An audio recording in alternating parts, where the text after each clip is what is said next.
Hello air signs, let's see what the upcoming weekend has in store for you. And it could be about pretty much anything. Love, finances, friendship, trips, whatever comes up. We'll have 4 separate spreads in this reading. The first spread is for all of you, it's like a bonus, and then there's going to be a separate spread for every air sign individually. Timestamps should be in the description box down below. Please like, share, and subscribe to support this channel.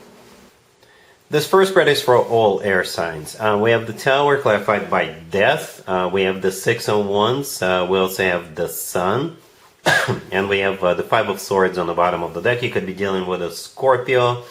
We also have Leo on the table. Wow, air signs. I did not see this coming. I did not expect it. This spread, if I were to interpret it in a couple of words, would be clear and decisive victory. Clear and decisive victory. It's like a crushing victory, right? And it could be a victory over anything. Work, business, finances related, friendship related, or love related, right?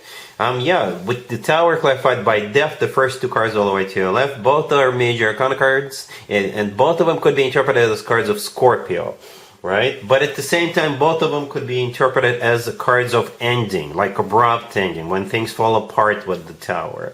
We also have the 5 of Swords on the bottom of the deck. This card could be interpreted as a card of victory at any cost.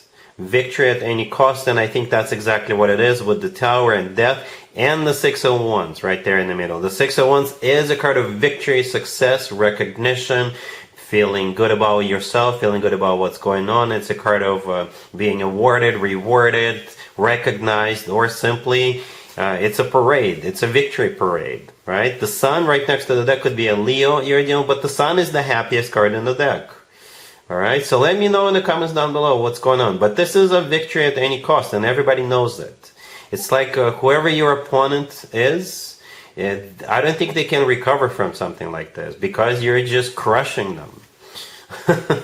Alright, cool. Gemini, we have the 3 of Swords clarified by the Queen of Pentacles. We have the Ace of Cups. We have the King of Swords clarified by the Queen of Swords and the 10 of Cups. And we also have the Ace of Swords on the bottom of the deck. You're probably dealing with a fellow air sign, Gemini, Libra, or Aquarius, but there's also this Queen of Pentacles, an earth sign, most likely an earth sign, Taurus, Virgo, Capricorn. So, yeah, here's the deal. If you can read tarot, you already know what's going on, right? The Queen of Pentacles is going to be broken-hearted, because the 3 of Swords that the Queen of Pentacles is clarifying, it is a card of a broken heart, it's a card of devastation, it's a card of, you know, not feeling so good. You, on the other hand, you are going to be feeling really, really good, because towards the end, we have the King and the Queen of Swords and the 10 of Cups. I don't care if you're the King or the Queen of Swords. You could be either one, right? Both are air signs. So the person you're dealing with is most likely an air sign. Gemini, Libra, or Aquarius, just like you, an air sign, right? And you and another air sign, the 2 of you are definitely moving forward together towards that 10 of Cups. All right, the 10 of Cups, clarifying the Queen of Swords and the King of Swords, is a card of a commitment or marriage. All right, it's a card of family. It's the happily ever after card. And we also have a couple of aces on the table. I believe both of those 2 aces belong to you and the King of Swords, or you and the Queen of Swords. Okay. Yeah, so I don't know how exactly this Queen of Pentacles fits in. It could be an ex trying to get back together with this King of Swords. Or it could be a newer person and they're being dropped, and instead the 2 air signs are moving forward. Alright, definitely definitely happily ever after that's coming up for the King and the Queen of Swords.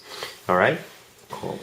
Libra, we have the Sun, we have the Wheel of Fortune, the 3 of Wands clarified by the 10 of Cups, and we have the Moon on the bottom of the deck. You could be dealing with a Leo, a Pisces, maybe a Sagittarius.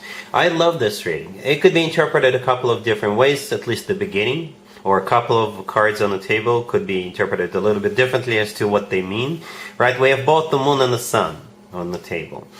Both of them could be interpreted, whenever they show up in the same spread, they could be interpreted as yin and yang.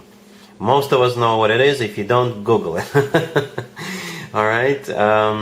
But at the same time, the moon could be a card of like uncertainty. It's one of the most emotional cards in the deck, so somebody could be kind of emotional about it. The sun, the first card that came out, is a card of happiness. It's a card of definitely certainty. And it's a card of clarity. So perhaps for some of you, before this weekend, you weren't really sure about where the two of you stand. Are you a couple? Or were you moving to forward? What's going on? And perhaps you were a little bit emotional about it. So after this weekend, the two of you will definitely know what's going on. You will definitely know what's going on, right? The sun is the happiest card in the deck. Could be a Leo you're dealing with. It's a card of clarity, right? The Wheel of Fortune, the next card over, could be a Sag you're dealing with. But the Wheel of Fortune is the start of a cycle, right? And the Three of Wands, clarified by the Ten of Cups, yeah, that's what you're moving towards, right? The Three of Wands is a card of somebody who knows what comes up next. It's a card of somebody who made up their mind, somebody who made a decision, and the Ten of Cups, clarifying it, is what the decision is about, right? Moving towards that Ten of Cups. Okay, that's why the two of us together. Now we're formal, now we're official, now we're a couple, now we're taking it to the next level and things like that. Alright, so if before the weekend you were a little bit up in your head, you're like, oh my god, I don't know what's going on. After this weekend, you'll know what's going on. You're moving towards a commitment or marriage with this person. If you're single, perhaps you're going to meet this person like early in the week. You know, and then at some point during the weekend, you'll know where the two of you stand, what the two of you mean to each other. All right, cool. Aquarius, we have the King of Wands clarified by the Knight of Cups. We have the Two of Cups clarified by the Nine of Cups. We have the World and the Temperance on the bottom of the deck. You're going to be dealing with a fire sign, Aries, Leo, Sagittarius. We also have water, Cancer, Scorpio, or Pisces. I like this. It's literally a happy end spread, right? A happy end between you and this King of Wands, right? The World, the last card that came out right next to the deck, is a card of an ending, but I don't think it's an ending between you and this King of Wands. It's simply an ending of a chapter of both of your lives, right? The World is when one chapter comes to an end and a new, better, happier chapter of your life is about to begin. The World could also be a card of someplace remote. You could be traveling together with this person, right? But yeah, the person is the King of Wands, the first card that came out, and they could be a fire sign, Aries, Leo, Sagittarius, or somebody with a lot of fire in their chart. The Temperance card on the bottom of the deck is a Sagittarius Major Arcana card, by the way, so you could be dealing with a Sag. If it's not a Sag, then Temperance could be a card of patience. So perhaps it took a little bit to get to this point, and perhaps both of you had to be patient for whatever reason. And your patience is about to pay off, right? The King of Wands is clarified by the Knight of Cups, which is the most romantic, the most loving knight out of all four knights. So do expect a very romantic gesture, right? For some of you, if you are marrying with this person over the weekend, then first of all, congratulations. Then second of all, you could be going on a honeymoon after this, because yeah, the Knight of Cups leads to the Two of Cups right there in the middle, right? And there are two people in the Two of Cups. I assume that's you and the King of Wands. It's a soulmate card. It's a card of unconditional love. It's a card of when two people are on the same page, right? The Nine of Cups, clarifying that, is a card of a wish come true. All right, so no matter how you slice it or dice it, like I said, it's a classic happy end reading for you, Aquarius. All right, cool.